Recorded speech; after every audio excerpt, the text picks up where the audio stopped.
President Muhammadu Buhari is insisting that the forthcoming governorship election in Edo State must not only be free and fair, but also devoid of violence.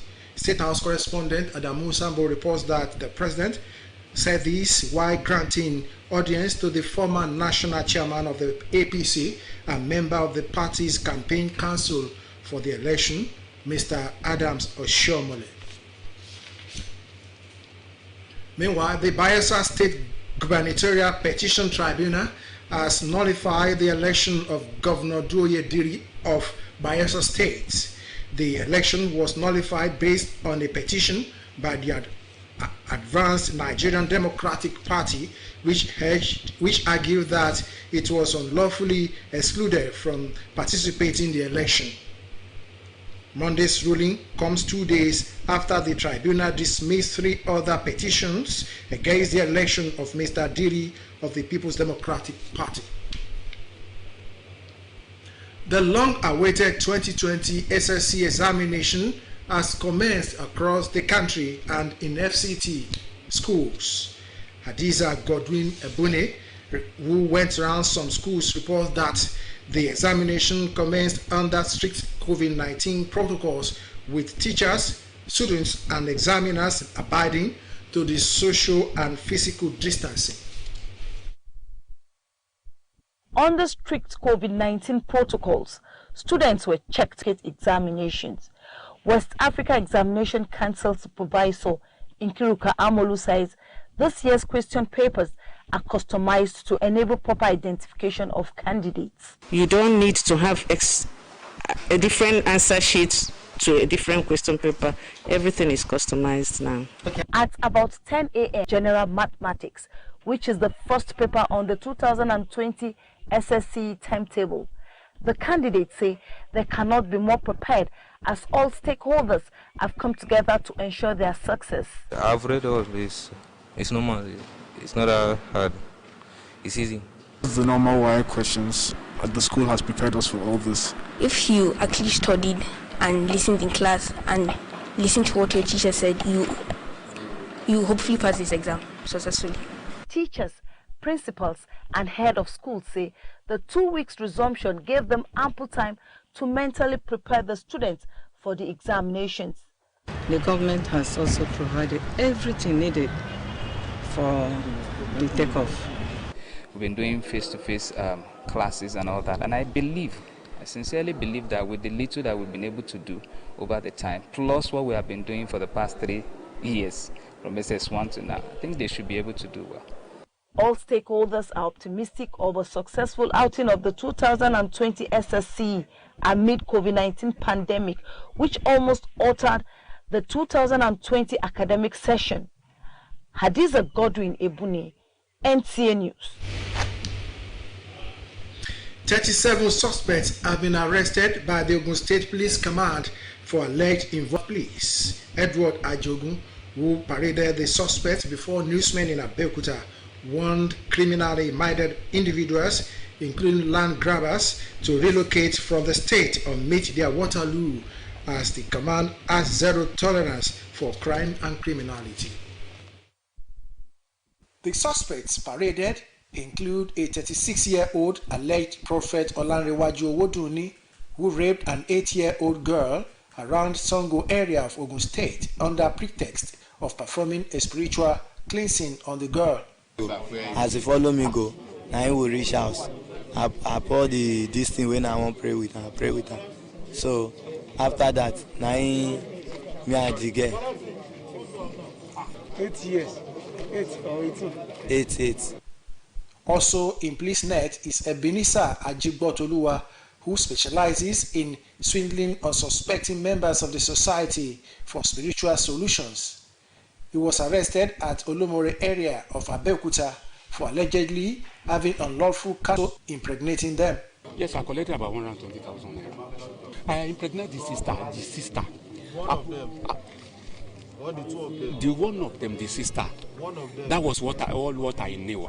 Other suspects paraded include land grabbers, cultists, fake lawyers, and the alleged murderer of Olatunde Sumonu or Temolu Redwan.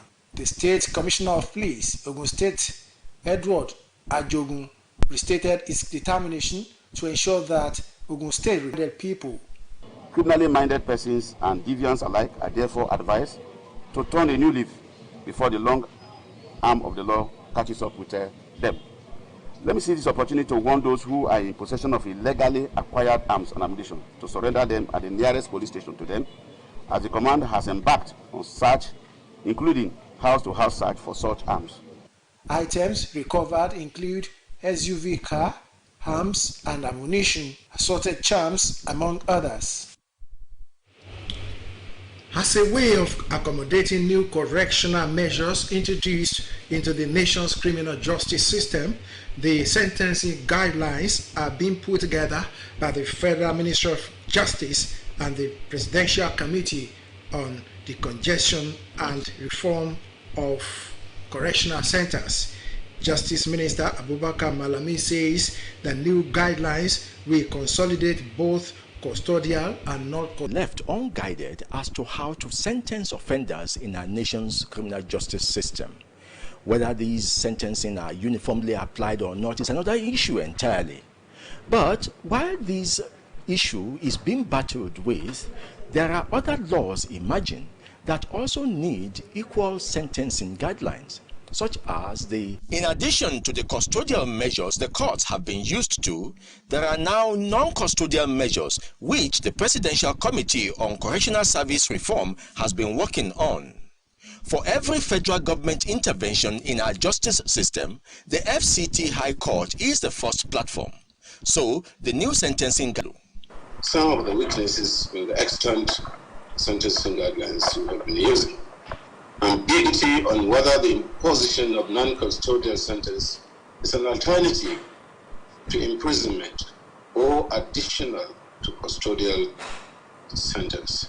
To help scrutinize, review, and ratify the guidelines, a virtual interactive session was held for all the organizations involved, where the Attorney General of the Federation spoke of the need to avoid disparity in sentencing from one judicial officer to the other.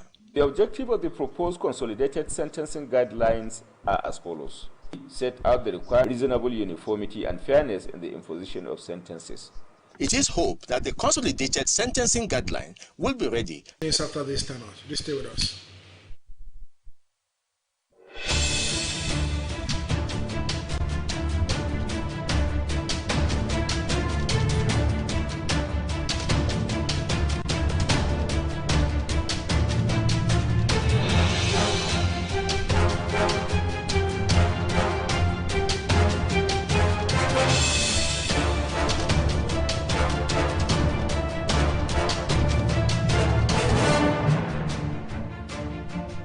Being there. The news continues. Nigeria, with representatives of Nigerian traders in trade code, are in conflict with the relevant ECOWAS protocols. Kevin Ebonuaye reports. The minister is worried that after the intervention in 2018, the issue has reoccurred, saying even though member countries reserve the right to regulate business processes in their respective countries, the issue of reciprocity may not be ruled out if efforts to nip the problem in the bud fails. First steps we want to take is to be sure about all the facts, to have all the facts before we act. So this will entail hearing from his counterpart. We have summoned the Ghanaian High Commissioner, who has given us information. We have the intention of recalling our charge d'affaires in Ghana for consultations. For the Nigerian traders, a timely intervention force. We do believe that the GIPC Act, which is the Ghana Investment Promotion Act, which bars non-Ghanaian, according to the local law, from engaging into retail trading, which as a 19th trade, they invest such amount in equity or in cash, which was later reviewed to $1 million United States dollars. It is shocking that in Ghana now, Nigerians in Ghana are not given such equal opportunity under the same protocol of ECOWAS, and this is very instructive. Quotations. In Abuja, Kelvin Ewonwaye, NTA News. The Nigerian Security and Civil Defense Corps will tomorrow, Tuesday, conduct a one-day shooting exercise between 6 a.m. and 6 p.m.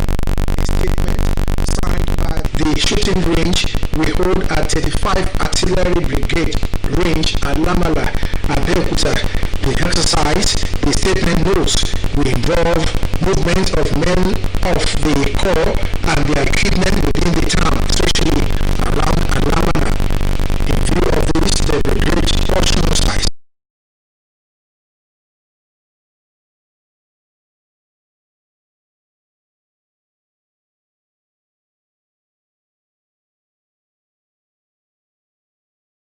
Physical and mental training with adequate modern sports facilities and international exposure among other factors as pivotal in raising future Olympic gold medalists.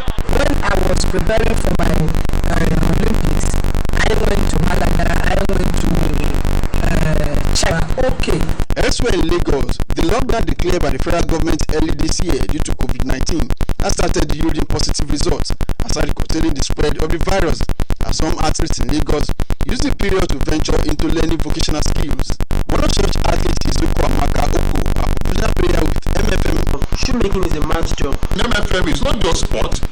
The youth are also advised to do what can give them extra income. She encouraged other athletes to follow her footsteps as this is gainful, especially after retiring from active sports.